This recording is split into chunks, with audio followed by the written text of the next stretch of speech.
दोस्तों नमस्कार। देव क्लासेस में आप सबका बहुत बहुत स्वागत है। आज हम लोग अपने पेट के सिलेबस को कवर करते हुए वैदिक सभ्यता को पढ़ेंगे।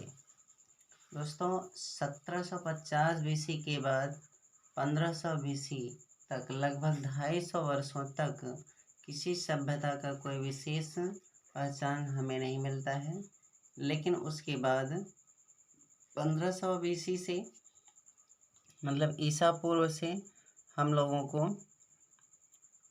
600 बीसी तक 600 ईसा पूर्व तक वैदिक सभ्यता का काल माना जाता है। इसे दो भागों में बांटा गया है, उत्तर वैदिक काल और पूर्व वैदिक काल। पूर्व वैदिक काल को हम लोग 1500 से 1000 बीसी तक मानते हैं और उत्तर वैदिक काल को हम लोग 1000 से 600 बीसी तक मानते हैं। आइए देखते हैं और इसे समझते हैं। तो वैदिक सभ्यता की शुरुआत कब से कब तक माना जाता है, तो हमें ध्यान रखना है। सिंधु सभ्यता के पतन के बाद लगभग 200 वर्षों तक भारत में किसी सभ्यता को नहीं पाया गया। लगभग 1500 ईसा पूर्व के आसपास भारत में भी एक नई सभ्यता को पाया गया, जिसे हम वैदिक सभ्यता कहते हैं।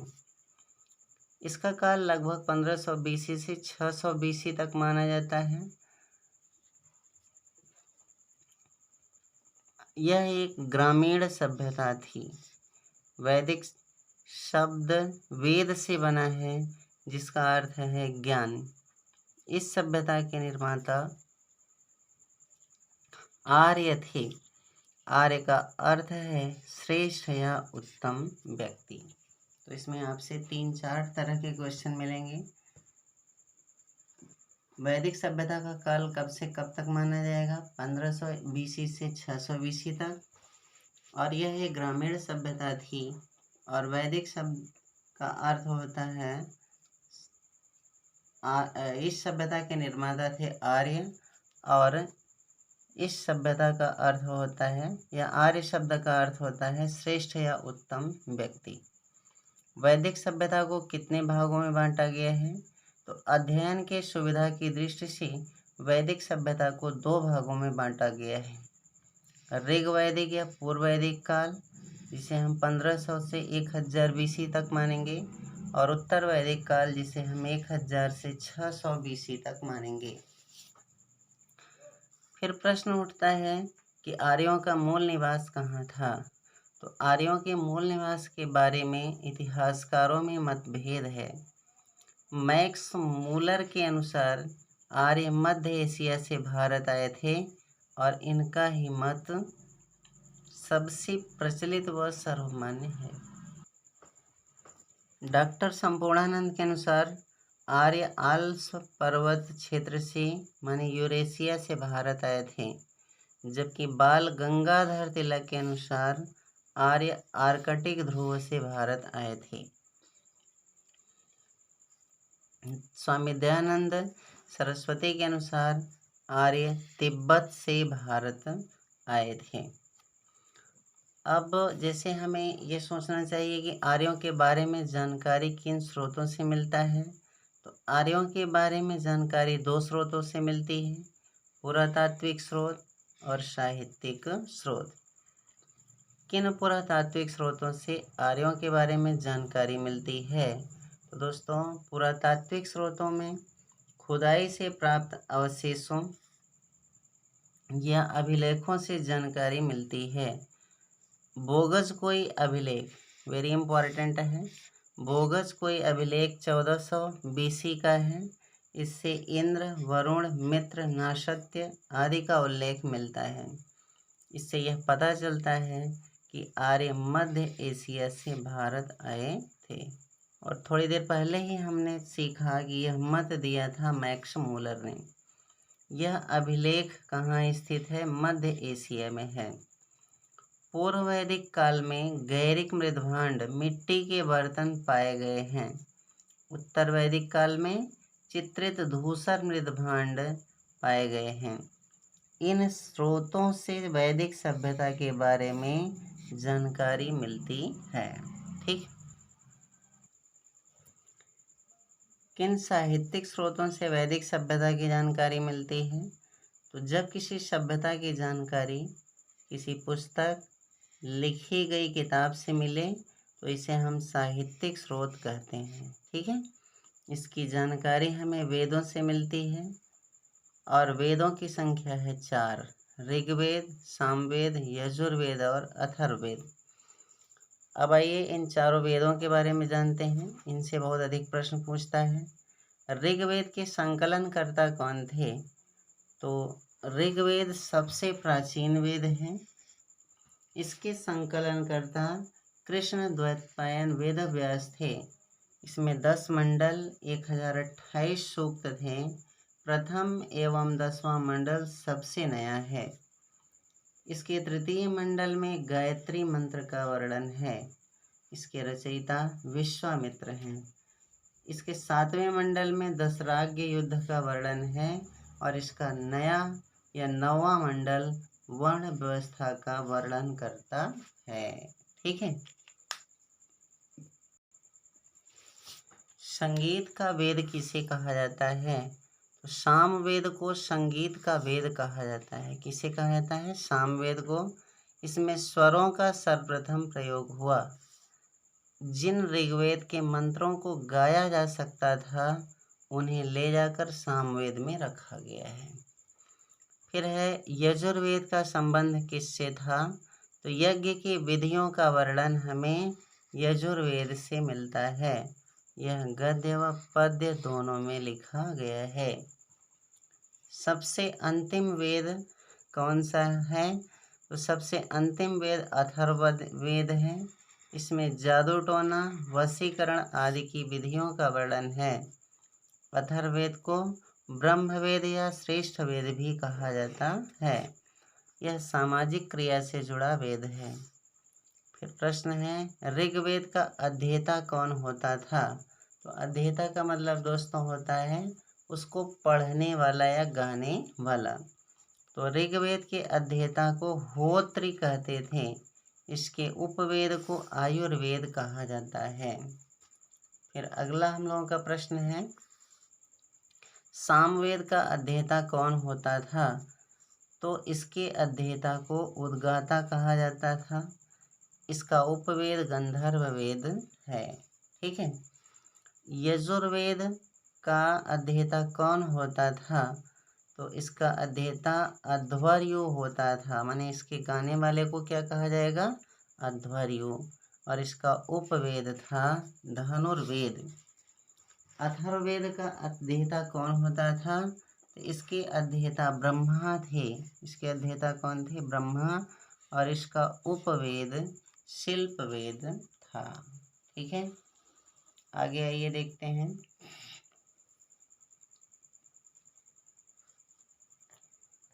अब एक तरफ हम लोग लिखे हैं उपनिषद और दूसरी तरफ हमने लिखा है आरण्यक। तो कौशिकी या ऐतरेय इसका कोई भी जो है आरण्यक नहीं है। केन या छांदोग्य का जैमिनी या छांदोग्य आरण्यक था। तैत्तरीय और मैत्रेयी का तैत्तरीय और शतपथ आरण्यक थे। मांडोक्य और प्रश्नमुंडक का कोई भी आरण्यक नहीं था। तो ये था हम लोगों का जैसे कि अभी तक ऋग्वेद या जो साहित्यिक स्रोत से हमें आर्यों के बारे में जानकारी मिलती थी। अब दोस्तों इस पे आधारित 4 प्रकार के क्वेश्चन होंगे जैसे राजनैतिक जीवन, सामाजिक जीवन, आर्थिक जीवन और धार्मिक जीवन। उस पर आधारित प्रश्नों को हम पढ़ेंगे। तो चलिए प्रश्न होता है पूर्व वैदिक काल के राजनैतिक जीवन पर प्रकाश डालिए। तो राजनीतिक जीवन में ये पूछा जाता है कि वहाँ लोकतंत्र था या राजतंत्र था। इस तरह की बातें हमें पढ़ना है। या वहाँ का प्रशासनिक तंत्र कैसे चलाया जाता है। तो प्राचीन भारत में न तो लोकतंत्र स्थापित था और न ही राजतंत्र था, किंतु राजतंत्र के थोड़े बहुत लक्षण पूर्व वैदिक काल में ही देखने को मिलता है। इस काल के लोग कबीलाई जीवन व्यतीत करते थे। और कबीले के समूह को जन कहा जाता था। ठीक है, जन की देखरेख करने के लिए राजन होता था। राजन मीन्स आप कह सकते थे उस क्षेत्र का राजा। ठीक है, राजा के अधिकार बहुत ही सीमित होते थे और राजा की सहायता के लिए सभा, विदथ और समिति तथा गण जैसी संस्थाएं होती थी।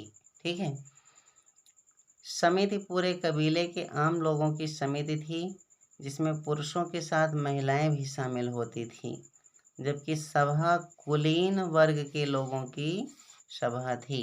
इसमें छोटा वर्ग और महिलाओं को शामिल नहीं किया जाता था। विदथ उपज के भाग को बांटने, लूट के माल को विभाजन करने की संस्था थी। यह सबसे प्राचीन संस्था थी और इसमें भी आम लोगों की भागीदारी ज़्यादा थी। गण कुलीनों की संस्था थी।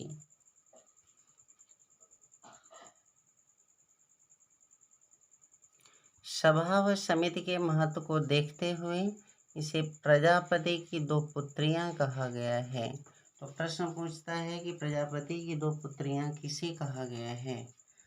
राजा की सहायता के लिए कुछ अधिकारी नियुक्त किए जाते थे, जिन्हें रत्निन कहा जाता था। इनमें पुरोहित, सेनानी, पुरप व स्पश होते थे। इस काल में सेना नियमित थी और बलि स्वेच्छा से दिया जाने वाला कर था। इस समय न्याय व्यवस्था का उल्लेख नहीं मिलता है। तो ये था इसका प्रशासनिक ढांचा या राजनीतिक जीवन। अब आइए चर्चा करते हैं इसकी सामाजिक व्यवस्था पर। तो अगर दोस्तों देखें तो पूर्व वैदिक काल में इतनी बुराइयां उपलब्ध नहीं थी और सामाजिक व्यवस्था ठीक ही थी। पूर्व वैदिक काल की सामाजिक व्यवस्था पर प्रकाश डालिए तो इस समय समाज समतावादी था। वर्ण व्यवस्था कर्म आधारित था। यहीं से वर्ण व्यवस्था की शुरुआत हुई।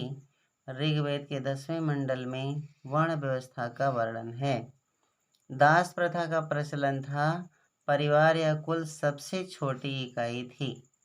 इस काल में पितृसत्तात्मक व संयुक्त परिवार था और स्त्रियों का भी उपनयन संस्कार होता था। उनकी दशा बहुत अच्छी थी और उन्हें भी शिक्षा का अधिकार था। इस समय दहेज प्रथा, बाल विवाह प्रथा नहीं थी। विधवा पुनर्विवाह प्रथा और नियोग प्रथा का प्रचलन था। नियोग प्रथा का मतलब होता है दोस्तों कि जब स्त्री का पति की मृत्यु हो जाए तो उसे अपने देवर के साथ विवाह करने का अधिकार था। लोग शाकाहारी व मांसाहारी दोनों थे और मनोरंजन के लिए पासा, नृत्य व घुड़दौड़ का प्रयोग होता था। ठीक, ऋग्वैदिक काल की आर्थिक व्यवस्था पर प्रकाश डालिए। तो इस काल में अर्थव्यवस्था का मुख्य आधार पशुपालन था। कृषि का ज़्यादा विकास नहीं था। गाय को अघन्या कहा जाता था। ये प्रश्न कई बार पूछा है कि ऋग्वैदिक काल में किसे अघन्या कहा जाता था। घोड़े का प्रयोग रथ, घुड़दौड़ में किया जाता था। कृषि का महत्व बहुत कम था और उद्योग भी सीमित थे। बढ़ईगिरी व रथ के उद्योग थे।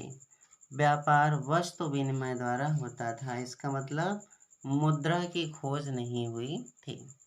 तो ये थी इसकी आर्थिक व्यवस्था। अब हम देखते हैं ऋग्वैदिक कालीन धार्मिक जीवन पर प्रकाश डालिए। तो इस काल में लोग प्रकृति पूजक और बहुदेववादी थे। देवताओं की 3 श्रेणियां थी। अंतरिक्ष के देवता, पृथ्वी के देवता व आकाश के देवता, और इंद्र सबसे प्रमुख देवता थे। ये क्वेश्चन कई बार पूछा है। इसका वर्णन 250 श्लोकों में है। अग्नि दूसरे सबसे प्रमुख देवता थे। वरुण को वर्षा का देवता माना जाता था। सविता चमकते सूर्य को कहा जाता था और ऋग्वेद में इनके लिए गायत्री मंत्र का वर्णन है। ये क्वेश्चन पूछता है कि गायत्री मंत्र किसको समर्पित है, तो ये ध्यान रखना है सूर्य को। चिकित्सा के देवता के रूप में अश्विन को पूजा जाता था और पूषण को वनस्पति का देवता कहा जाता था। बाद में इन्हें शूद्रों का देवता भी कहा जाने लगा। सोम देवता को वनस्पति का देवता माना जाता था। अगला देखते हैं, उत्तर वैदिक काल कब से कब तक माना जाता है। अब हम लोग आ जाते हैं उत्तर वैदिक काल में। तो उत्तर वैदिक काल 1000 बीसी से 600 बीसी तक माना जाता है। इस समय लोहे की खोज हुई, जिसने समाज में एक क्रांतिकारी परिवर्तन लाया। और जब लोहे की खोज हुई तो इससे सामाजिक, राजनीतिक व धार्मिक जीवन पर प्रभाव पड़ा। अब आइए उत्तर वैदिक काल के राजनीतिक जीवन पर प्रकाश डालते हैं। उत्तर वैदिक काल के राजनीतिक जीवन पर प्रकाश डालिए। तो इस काल में जन का आकार बड़ा हो गया और इसे क्या कहा जाने लगा, जनपद।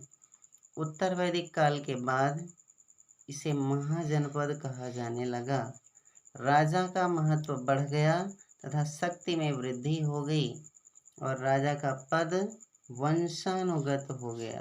पहले क्या था, राजा का महत्व कम था, उसे सहायता देने के लिए 4 समितियां होती थी, समिति, सभा, विदथ और गण। यहाँ पर राजा प्रभावशाली हो गया। राजा का महत्व बढ़ने से सभा व समिति का महत्व घट गया और रत्निन की संख्या बढ़ाकर 17 कर दिया गया। कर व्यवस्था का विस्तार हुआ। अब स्वेच्छा से कर देने की जगह इसे नियमित किया गया और सेना व न्याय अभी भी पूर्णतः स्थायी नहीं था। उत्तर वैदिक काल में भी परिवार सबसे छोटी इकाई थी और वर्ण व्यवस्था जन पर आधारित हो गया। आश्रम व्यवस्था की शुरुआत हुई। ब्रह्मचर्य, गृहस्थ, वानप्रस्थ, संन्यास और इन चारों में गृहस्थ आश्रम सबसे श्रेष्ठ था। इस काल में महिलाओं की दशा में गिरावट आई। इन्हें समिति व विदथ में भी जगह नहीं दिया गया। पर्दा प्रथा की शुरुआत हुई और विवाह की अनुलोम व प्रतिलोम प्रथा प्रचलित हुई। अनुलोम का मतलब उच्च कुल की का वर और निम्न कुल की कन्या, और प्रतिलोम में उच्च कुल की कन्या और निम्न कुल का वर होता था। ऐतरेय ब्राह्मण ग्रंथ में कहा गया है कि पुत्री समस्त दुखों का कारण है। अब इससे हम अंदाजा लगा सकते हैं कि कितनी घटिया मानसिकता का विकास हुआ और महिलाओं को गुलाम बनाने की कोशिश की गई। गार्गी, मैत्रेयी, कात्यायनी इस काल की विदुषी महिलाएं थीं। दास प्रथा थी। भोजन में शाकाहारी व मांसाहारी दोनों का प्रचलन था। मनोरंजन में शराब पीना व घुड़दौड़ शामिल था। ठीक है, अब आइए देखते हैं आर्थिक जीवन पर प्रकाश डालते हैं। उत्तर वैदिक काल के आर्थिक जीवन पर प्रकाश डालिए। तो इस काल में प्रमुख व्यवसाय कृषि था और जबकि लोहे की खोज हो चुकी थी। काठक संहिता में 24 बैल वाले हल का वर्णन है, जिससे पता चलता है कि कृषि का विस्तार हो गया था। दूसरा प्रमुख व्यवसाय पशुपालन था। उद्योग एवं व्यापार का विस्तार या अधिशेष था। विदेशी व्यापार का प्रमाण मिला है, किंतु सिक्के का प्रचलन नहीं था और वस्तु विनिमय ही होता था। इस काल में आर्थिक प्रगति से अंतिम समय में नगरीकरण का विकास हुआ। और आइए आज के लास्ट प्रश्न पे आते हैं इस टॉपिक का। उत्तर वैदिक काल के धार्मिक जीवन पर प्रकाश डालिए। तो इस काल में यज्ञ व कर्मकांडों का महत्व बढ़ गया। यह काल ब्राह्मण क्षत्रियों में संघर्ष का काल था। प्रमुख देवता प्रजापति थे, जिन्हें सृजन का देवता कहा जाता था। विष्णु पोषण एवं संरक्षण के देवता थे व रुद्र को पशुओं का देवता माना जाता था। वरुण जल के देवता थे, पूषण शूद्रों के देवता थे। राजसूय यज्ञ प्रतिष्ठा हेतु किया जाता था। अश्वमेध यज्ञ राज्य विस्तार के लिए किया जाता था।